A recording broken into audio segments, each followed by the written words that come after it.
A'udzubillahi minasyaitonirrajim. Bismillahirrahmanirrahim. Assalamualaikum warahmatullahi wabarakatuh. Kembali lagi di channel Sampul Hitam. Untuk cerita kali ini, Mang Sukir akan melanjutkan cerita yang sebelumnya yang berjudul Hantu Maharani. Cerita ini ditulis oleh Novita Jungkook. Tak usah berlama-lama, langsung saja kita ke ceritanya.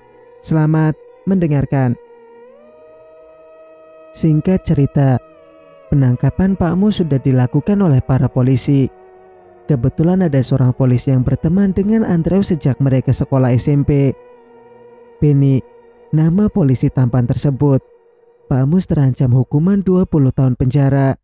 Kini para polisi masih menyelidiki siapa saja yang terlibat dalam pembunuhan serta pemerkosaan ini. Pak Mus masih diam tak mau menjawab dan menyebutkan nama mereka.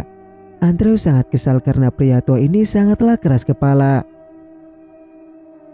Kau tenangkan diri dulu. Aku pasti menangkap mereka semua. Janji Benny serius. Mungkinkah? Aku takut para polisi sudah disuap oleh ayahku, Ben. Cemas Andrew. Percayakan saja padaku. Aku akan mengurus sampai tuntas. Jawab Benny yakin. Kini para polisi sedang mengurus pura tempat mayatnya Maharani dibuang. Mungkin saja masih ada tulang belulang yang tersisa. Bahkan mereka juga rela menceburkan diri ke dalam sumur untuk menguras sumur di dalam pura. Banyaknya warga yang melihat operasi ini karena mereka penasaran dan juga kaget. Berita Maharani yang meninggal karena diperkosa pun menyebar seperti angin. Ada yang kasihan pada Maharani dan juga Laras karena menjadi korban. Namun tidak sedikit juga yang menyalahkan Laras. Mereka menuduh Laras salah mencari suami hanya karena hartanya saja dan lupa mengurus anak. Jangan-jangan ayah tirinya juga ikut memperkosa, cetus Nani. Masa sih? Juragan baik kok kelihatannya. Mana mungkin dia tega? Ningsih menyangkal. Banyak sekarang ini sih. Bahkan ayah kandung saja bisa memperkosa. Nani tetap kekeh pada dugaannya. Kalau juragan mah kayaknya ndak. Aku yakin 100%. Ujar Ningsih. Dih kamu. Membela banget sama juragan. Ada hati ya? Nani menunjuk wajah Ningsih yang tersenyum malu. Mungkin bagi para wanita yang matanya terkena ramuan pelet juragan, pria ini sangatlah terlihat tampan dan menawan. Padahal jika mereka bisa melihat aslinya, juragan sudah tua dan keriput. Karena usianya memang sudah 60 lebih. Kayaknya punya dia kekar tuh. Ningsih berpikiran mesum. Dasar gatal. Kelamaan jadi janda yang begini. Cetus Nani meninggalkan Ningsih yang membayangkan juragan. Polisi masih sibuk mengumpulkan tulang belulang dari dalam sumur. Walau bentuknya kecil-kecil karena memang Maharani meninggalnya karena dimutilasi. Namun mereka masih mengenali bahwa ini adalah potongan tulang manusia. Tengkorak kepala yang terbelah di bagian atasnya. Saat itu juragan memang mengeluarkan isi kepala putrinya untuk dimakan. Ya Allah, betapa kejamnya mereka. Andre menangis tak kuat melihat penampakan ini. Lukas yang terus berada di sampingnya untuk menemani. Andre menggerung pilu membayangkan rasa sakit yang telah Rani alami. Satu persatu, tulang itu dikumpulkan untuk dicocokkan. Hanya telapak tangan dan kaki saja yang tidak mereka temukan. Tampaknya dibuang di tempat lain, ucap Benny menduga. Sepertinya begitu, Nei menjawab cepat. Nei teringat ketika Rani masih hidup, telapak tangan dan kaki sudah tidak ada. Bisa jadi mereka memotongnya ketika Rani baru saja mereka culik. Karena selama 4 bulan Maharani mereka sekap, gadis itu terus merasakan sakitnya luka dari tangan yang mereka potong. Bahkan luka itu membusuk karena tidak diobati. Kita harus mencarinya, Mas. Pasti dikubur dekat gudang itu, ucap Nei pada Andrew. Mari kita bongkar gudangnya. Andrew bersemangat dan mengelap air matanya. Jangan sekarang. Polisi masih belum punya bukti bahwa ayah sampean terlibat, cegah Knight. Andrew tersadar bahwa ayahnya memang belum bisa ditangkap karena tidak ada bukti yang mengarah pada pria tua itu, kecuali Pak Mus membuka suara dan menyebutkan nama mereka satu persatu. Sedangkan sekarang, para warga malah mencurigai Andrew juga ikut andil dalam kematian adiknya. Tentunya tadi ada selentingan yang terucap. Juragan yang ikut melihat di sana malah tersenyum. Ningsih menunjukkan jempolnya tanda selesai. Ternyata itu adalah ulahnya Ningsih. Dialah yang mencetuskan rumor jahanam. Ningsih mengikuti langkah juragan yang menuju ke arah hutan. Setelah sampai agak dalam, juragan membalikkan tubuh dan merentangkan tangan. Kok di sini sih mas? Protes Ningsih memeluk juragan. Di mana saja, asalkan sama kamu sayang, jawab juragan berbisik sensual. Ciuman juragan turun ke lehernya Ningsih. Mereka saling berciuman dan tangan juragan sudah menjalar kemana-mana.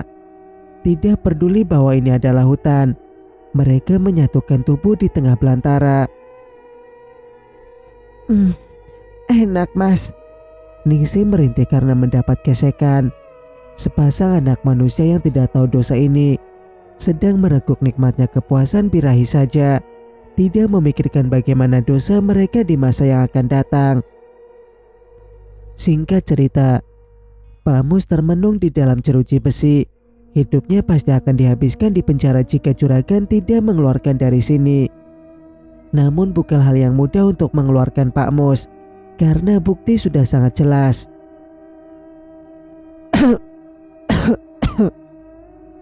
Pria tua ini berulang kali terbatuk-batuk, seolah ada yang menyangkut di tenggorokannya. Semakin lama pun, rasanya semakin sakit saja. Kepala Pak Mus rasanya berputar-putar tak karuan. Berisik saja kau ini, bentak pria berbadan besar. Namun Pak Mus mengabaikannya. Malahan ia memasukkan jarinya ke dalam mulut untuk menarik sesuatu yang akan keluar dari tenggorokan. Darah bercampur dengan paku 5 inci dan warnanya sangat menghitam keluar dari mulut Pak Mus. Dia terus saja muntah sehingga membuat tahanan lain berteriak kaget. Mereka berteriak memanggil polisi. Pak Mus mendelik karena saking sakitnya. Ia terjatuh menggelimpang dan keloncotan seperti ayam yang dipotong. Sementara darah dari mulutnya belum juga berhenti mengalir. Paku pun masih bermunculan, bahkan ada yang menembus lehernya. Dia pasti disantet, teriak tahanan lain karena ketakutan. Tragis sekali matinya. Lihat itu. Semakin kaget para tahanan dan juga polisi ketika melihat tubuh Pak Mus yang seperti dirusak. Perutnya terbelah dengan sendirinya sehingga usus memburai keluar bersama paku-paku besar tersebut. Pasti ini ulah yang lebih kuat. Mereka takut Pak Mus membuka suara, ujar Benny yang merinding melihat jasad pria tua ini. Seseorang memang tersenyum senang ketika ayam yang dijadikan sarananya membunuh kini sudah meninggal dengan perut terbelah dan mulutnya mengucurkan darah segar. Bukan hal yang sulit untuk menghabisi nyawa orang. Singkat cerita, mayat Pak Mus sudah dikembalikan dari penjara. Tidak ada yang mengurusnya. Anak-anak pun sudah tidak punya. Dennis yang bisa hadir pun tak bisa melakukan apa-apa. Hanya sebisa mungkin membantu ayahnya. Abala yang berlapang dada mengurus mayat Pak Mus. Walaupun Andre menentangnya keras dan mengatakan bahwa Abah tidak peduli dengan rasa sakit keponakannya, Abah menjelaskan pelan-pelan kepada Andre. Kita akan sama hinanya dengan dia, nak. Mari kita balas kejahatan dengan kebaikan, ucap Abah. Aku tidak bisa, Bah. Maaf, aku tidak mau datang, tolak Andrew langsung. Abah paham bagaimana rasa sakit dan dendam yang Andrew rasakan. Adik yang ia sayangi direnggut paksa dengan cara yang amat sadis. Sebenarnya, Abah pun sakit hati dengan kelakuan Pak Mus. Namun ia kini sudah berhadapan dengan mayat. Mana tidak ada lagi orang yang mau mengurus. Mereka beralasan takut kena sial. karena sudah mengurus mayat yang terkena santet. Tenanglah, Abah akan mengurus ayahmu.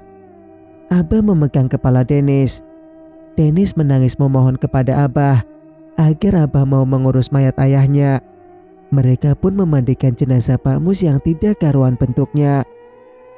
Perut yang robek dari ujung dada hingga dekat kemaluannya. Semua luka tampak menganga. Mereka menahan mual karena melihat pemandangan yang sangat menyakitkan ini. Dennis entah berkata apa sambil menangis memeluk kepala ayahnya. Namun Abah yakin bahwa pemuda ini mendoakan ayahnya agar mendapat pengampunan dari Allah. Acara memandikan pun sudah selesai. Mereka mengkafani mayat yang hancur tersebut. Abah berulang kali menyebut nama Allah. Kain kafan tidak muat. Sudahkah kalian mengukurnya secara benar? Abah bertanya pelan. Benar, Bah.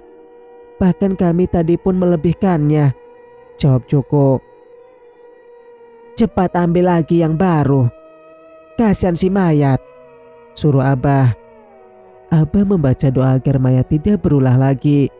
Karena firasatnya sudah tidak bagus. Namun pria tua ini hanya diam saja. Sama sekali tidak berbicara kepada siapapun. Untungnya kain ketiga ini bisa dipakai.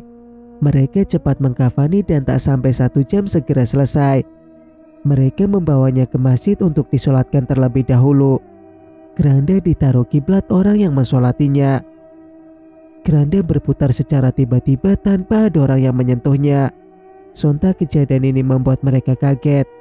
Bahkan ada yang meloncat keluar karena iman mereka yang masih lemah. Ada apa ini bapak-bapak? Mari kita sholatkan. Ajak Abah berusaha menenangkan mereka. Kerandanya putar arah, Bah. Apa mungkin mayatnya hidup lagi? Teriak Joko. Sudahlah, mari kita sholat. Abah membantah ucapan pria muda ini. Akhirnya mereka kembali sholat.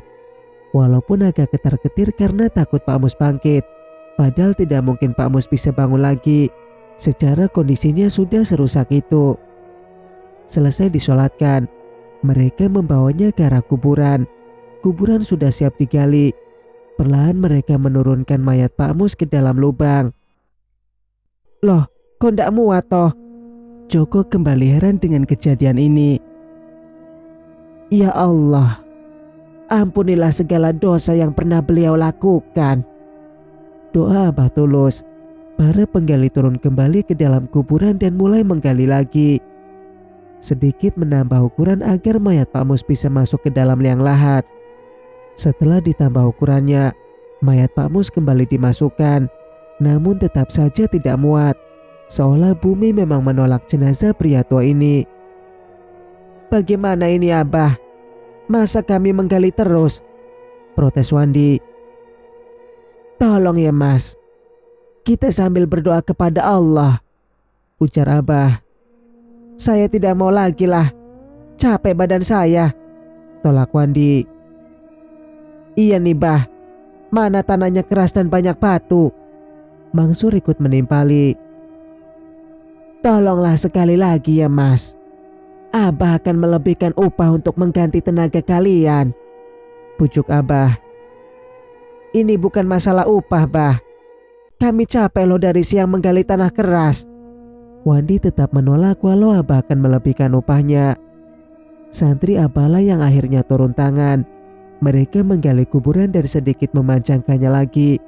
Bahkan hampir setengah meter mereka menambahinya. Bagaimana kalau tetap tidak muat juga Bah? Pak RT bertanya. Terpaksa kita menakut kakek almarhum, putus Abah akhirnya. Sesuai dengan dugaannya Pak RT, kuburan tetap tidak muat untuk Pak Mus. Mereka melipat kakinya. Namun masalah masih terjadi lagi. Tidak bisa Bah, kakinya sudah kaku, ujar Joko yang berada di bawah. Ya Allah, tolong permudahkanlah jalan kami. Doa Abah tulus, karena kaki Pak Mus sudah mengeras seperti mayat yang sudah sangat lama. Mereka pun terpaksa mematahkannya. Suara tulang yang berderak patah membuat Dennis semakin kencang menangis.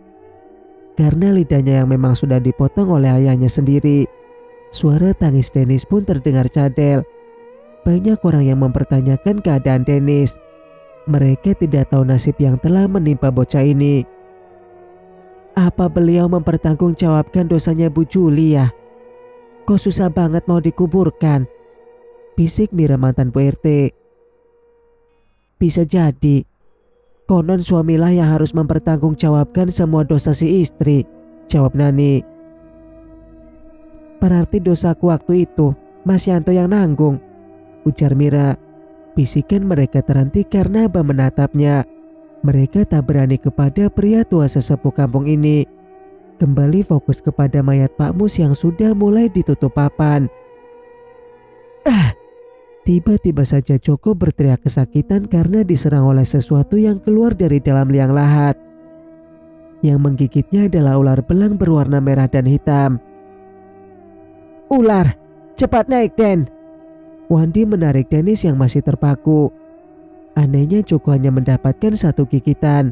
Seluruh tubuhnya mendadak jadi gosong kehitaman. Seolah ular itu sangatlah berbisa. Aku memperkosa gadis itu bersama Pak Mus dan yang lainnya. Joko membuat pengakuan dengan suara tersendat-sendat. Para warga menutup mulut tidak percaya dengan pengakuan kejinya Joko. Ternyata penguburan Pak Mus susah karena mendapat karma. Dia juga ikut memperkosanya. Cura. Joko tidak mampu menyelesaikan ucapan terakhirnya. Ia hanya bisa mengakui perbuatannya dengan Pak Mus saja. Padahal mereka yakin bahwa masih ada nama orang yang ingin Joko sebutkan. Para ibu-ibu mulai menuduh suaminya. Mereka curiga karena begitu banyak orang yang meninggal dalam waktu dekat ini. Dan mereka semuanya pria. Dupa yang berisikan kemenyan itu melanting hingga isinya berhamburan keluar. Juragan sangat marah karena dirinya hampir saja kecolongan. Jika tadi ia tidak sigap membunuh Joko, pastilah para warga sudah tahu belangnya. Siapa orang yang berani menantangku? Geram juragan merasa tertantang. Orang ini kepandaiannya cukup hebat. Maka dari itu hampir kecolongan. Beruntung jin peliharanya segera mencekik mati si Joko. Tidak mungkin itu Andrew. Bocah itu tidak tahu sama sekali tentang ilmu kanuragan. Lirih juragan. Di kampung ini bisa dibilang bahwa hanya dirinya dan Mbah Kuncoro lah yang mau membunuh orang dengan ilmu. Abadi memiliki ilmu tinggi. Namun pria itu menggunakannya untuk kebaikan. Tentang pemilik padepokan tersebut. Oleh sebab itu, juragan berupaya menjaga hubungannya dengan Abah agar mereka tidak sampai terlibat bentrok. Laras. Namun dia tak punya ilmu kan? Juragan teringat istrinya. Sampai saat ini keberadaan Laras belum bisa ia temukan. Laras memang bisa mengelabui dirinya. Tapi juragan yakin bahwa Laras tidak punya ilmu. Bahkan mata batinnya juga sudah ditutup oleh suami keduanya. Kita ke rumah Mbah Kuncoro. Juragan memberi perintah pada Darmadi. Darmadi segera menghidupkan mobilnya dan meluncur kencang menuju rumah dukun Kuncoro. Juragan ingin membahas masalah yang sedang terjadi. Barangkali saja kakak seperguruannya itu punya solusi. Banyak orang yang melayat ternyata.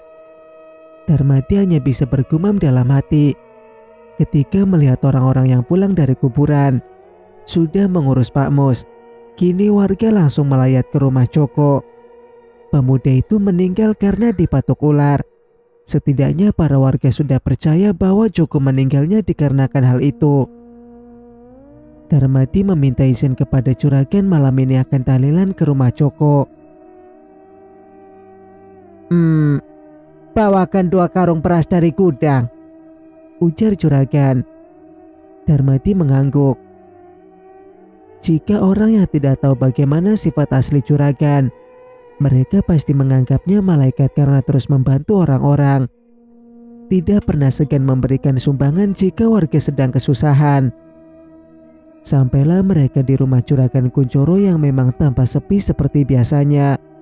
Tidak ada pancaran cerah dari rumah dukun setan ini. "Kau jika mau melayat, pergilah. Aku bisa pulang sendiri nanti," suruh juragan karena ia akan lama membahas masalah ini. Darmati menolak. Ia menunggu di mobil saja. Biar nanti malam saja Darmati tahlilan. Juragan pun masuk dan membiarkan saja Mati di luar, karena Mati juga tidak mau disuruh pulang duluan. Rumah dukun Kunchoro sangat sepi. Sama sekali tidak ada suara yang masuk ke dalam telinga. "Mbah, sampean di mana?" Juragan berteriak agak keras. Sama sekali tidak ada sautan dari pemilik rumah. Juragan membuka pintu kamar praktek yang biasa digunakan untuk menyantet orang. "Kemana dia? Masa pergi? Pintunya saja tidak terkunci," heran juragan. Dupa sama sekali tidak ada bekas bakaran kemenyan. Juragan agak curiga dengan keadaan rumah dukun yang sepi begini. Namun memang tidak ada satu orang pun di sini. Bahkan istri dukun yang cantik itu pun tidak ada. Tanpa juragan sadari bahwa sebenarnya Kunchoro berteriak minta tolong kepadanya. Namun mata juragan seolah tertutup oleh kabut gaib. Ia sama sekali tidak bisa melihat Kunchoro yang berteriak kesakitan di atas dipan. "Tolong aku, deh. Tarik ilalang ini," pekik Kunchoro. Juragan bahkan duduk di dekat dipan untuk melihat sekeliling kamar yang sangat suram. Banyak alat-alat perdukunan yang digantung pada dinding. Seringai menakutkan keluar dari bibir wanita yang sedang duduk di pojokan kamar. Ia santai di sana tanpa juragan tahu. Namun sedetik kemudian, juragan celalatan ke sana kemari karena merasakan hadirnya sosok orang lain. "Tunjukkan dirimu. Jangan hanya bersembunyi," bentak juragan. Busur panah menancap pada dinding dan menggores lengan juragan. Mujarabnya luka tersebut. Tidak sampai 1 menit, lengan juragan sudah menutup lagi. "Sepertinya kelemahan dia beda dari brengsek ini," batin Laras. Laras tidak boleh menimbulkan suara agar sosoknya tidak kelihatan dengan juragan. Karena ilmu Laras tidaklah sebanding dengan lelaki ini. Laras mendapatkan ilmu karena ia membongkar kitab yang pernah suaminya pendam. Ustadz Ali memendam kitab yang tulisannya dari tinta emas. Berisinya berbagai macam rapalan ilmu kebatinan dan juga kanuragan. Semuanya memiliki syarat jika ingin dimiliki. Hanya ilmu kasat mata saja yang bisa Laras pelajari. Itu pun berkat bantuan si Loreng. Harimau itu masih kerap mendatanginya walau sudah punya tuan baru. Seolah Loreng memang tidak ingin berpisah dari Laras. "Kau pikir bisa terus bersembunyi dariku? Ayo keluar bajingan!" bentak juragan sambil menebarkan bubuk berbau amis. Laras menekap mulutnya agar jangan sampai menjerit. Padahal ia sudah terluka akibat bubuk yang mengenai tubuhnya. Walau bentuknya serbuk halus, ketika menancap di kulit, rasanya seperti ditusuk oleh ribuan jarum.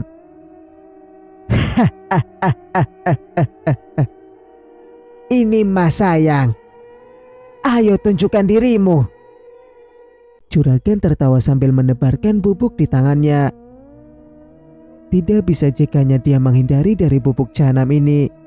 Laras berkelebat mengambil gunting dan menyerang juragan yang masih tidak bisa melihat dirinya. Brengsek! Juragan mengumpat karena Laras berhasil kabur sambil menggoreskan gunting pada lehernya. Sama seperti Mbah Kunchoro, walau luka itu kembali sembuh, namun mereka tetap merasakan kesakitan. "Sialan! Ternyata memang dia pelakunya!" Geram juragan sangat marah. Kunchoro masih terus berteriak karena sampai sekarang juragan tidak bisa melihat sosok yang dirantai oleh Laras. Bahkan Kunchoro juga mengirim suara batin. Tapi penghalang yang Laras buat sangat susah untuk ditembus olehnya. Saat juragan yang masih ngamuk tidak jelas di dalam kamar, Mati sedang santai tanpa peduli tentang apa yang sudah terjadi.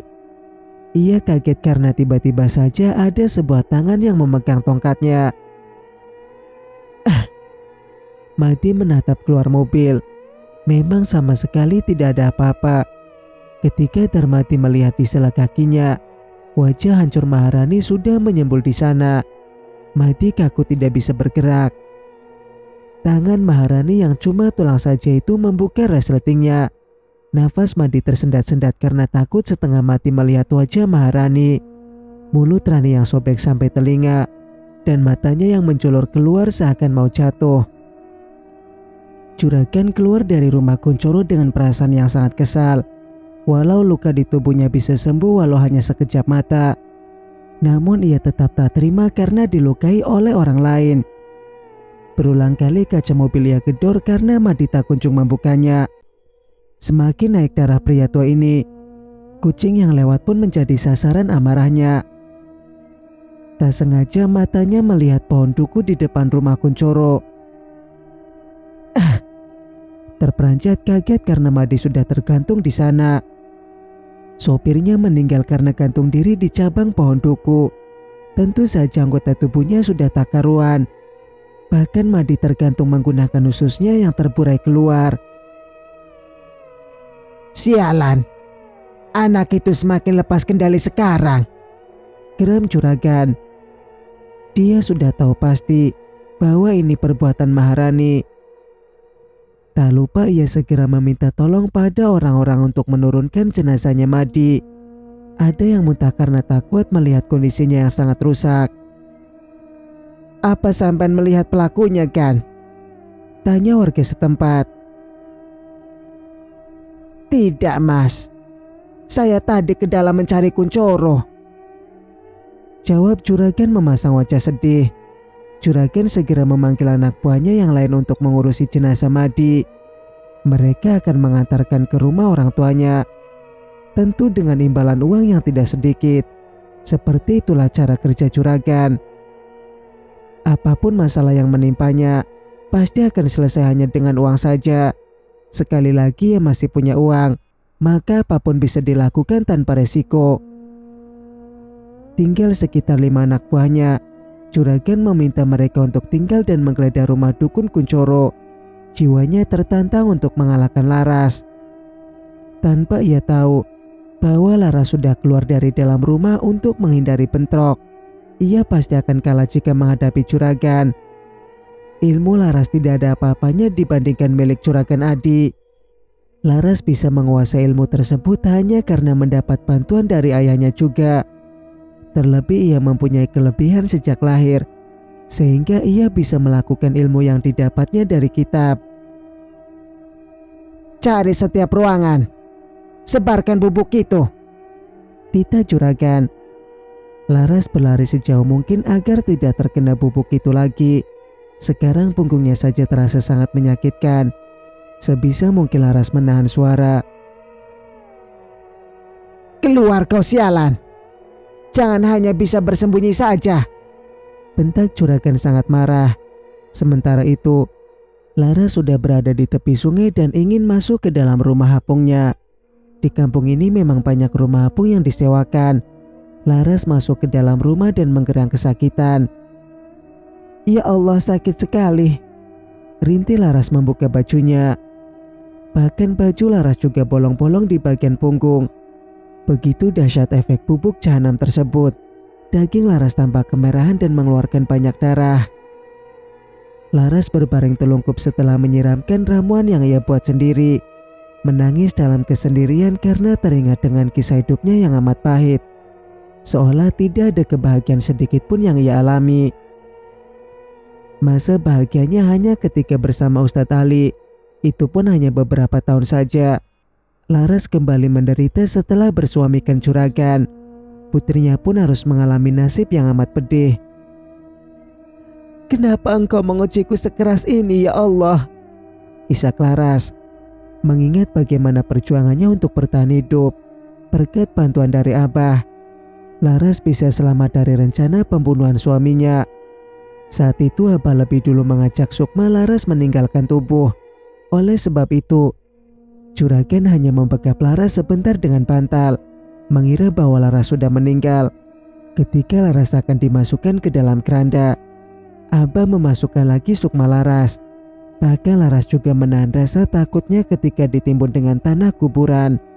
Ia bertahan sampai malam dan menunggu Abah datang untuk menjalankan rencana mereka. Memang Abah datang bersama Lukas untuk membongkar makam. Laras sudah lemas karena terlalu lama berada dalam udara pengap. Jika terlambat 10 menit saja, maka Laras beneran meninggal. Mereka bekerja cepat memasukkan ketepok pisang ke dalam kuburan dan kembali menimbunnya. Lewat kekuatan yang Abah miliki, Laras kembali pulih dan segera pergi. Ia tidak mau ketika Abah menawarkan untuk ditinggal di padepokan. Singkat cerita, sekitar pukul 8 malam, Andreu dan Nay bergerak ke setiap sudut rumah juragan. Mereka ingin mencari telapak tangan dan kaki Maharani. Andreu tidak mau jika adiknya dimakamkan dengan kondisi tubuh yang tidak lengkap. "Kenapa rumahmu sepi sekali, Mas?" Nay bertanya pelan. "Entahlah, mungkin saja mereka pergi ke rumah Darmadi atau Joko," saut Andreu. Semula Nay mengira jika Andreu akan mencarinya di luar rumah. Ternyata mereka malah masuk ke dalam kamar juragan. Andreu sibuk mencari ke sana kemari. Sementara itu, Nay terpaku melihat Maharani yang berdiri di dekat lemari. "Apa yang dia tunjuk?" batin Nay penasaran. Maharani menunjuk lemari yang terbuat dari kayu jati dengan gaya kuno tersebut. Nay mendekati lemari dan mencoba membukanya. Ternyata lemari itu terkunci rapat. Baru Nay sadar bahwa kamar juragan ini sangat banyak lemarinya. "Di mana kuncinya, Mas?" Nay bertanya pada Andreu. "Aku sedang mencarinya. Atau jangan-jangan di bawah?" cemas Andreu. "Tidak mungkin, Mas." Nay ikut mencari juga ke seluruh kamar. Hingga akhirnya Nay mendapatkan segerombol kunci yang ditaruh di bawah kasur. Mereka membagi dua dan mencobanya pada lemari yang berjejer. "Ada yang datang." Nay mendengar pintu terbuka. "Cepatlah, kita tidak boleh tertangkap," panik Andreu. Andreu berhasil membuka lemari yang paling besar. Nay segera berlari mendatangi Andreu dan ikut masuk ke dalam lemari. Karena langkah kaki itu seperti sedang menuju ke arah kamar. "Siapa yang datang?" Nay berbisik pada Andreu. "Tidak tahu, namun pastilah ini dia. Tidak ada yang pernah masuk kamarnya." Andreu juga menjawab berbisik. Posisi mereka tegak berdempetan dengan ruang lemari yang sempit. Hidung Andreu bisa mencium bau rambut Nay yang sangat wangi. Sebagai pria normal, tentu saja darah Andreu berdesir karena berhadapan dengan gadis secantik Nay. Ia berusaha menepis perasaannya. Teringat dengan Vita kekasihnya di kota. "Mas, apa? Itu apa yang tersusun di belakang kita?" Nay menunjuk barisan toples. "Aku tidak bisa melihatnya." Andre mengeluarkan ponsel untuk menyinari isi toples. Betapa kagetnya mereka setelah melihat isi toples tersebut. 3 toples yang berjejer itu berisikan kaki dan telapak tangan. Yang satunya berisi jantung manusia. Selagi mereka sedang terpaku melihat isi toples tersebut, tiba-tiba saja pintu lemari terbuka lebar dan juragan menyeringai melihat mereka berdua. Bersambung, nantikan kelanjutan ceritanya di video berikutnya. Mas Sukir pamit. Wassalamualaikum warahmatullahi wabarakatuh.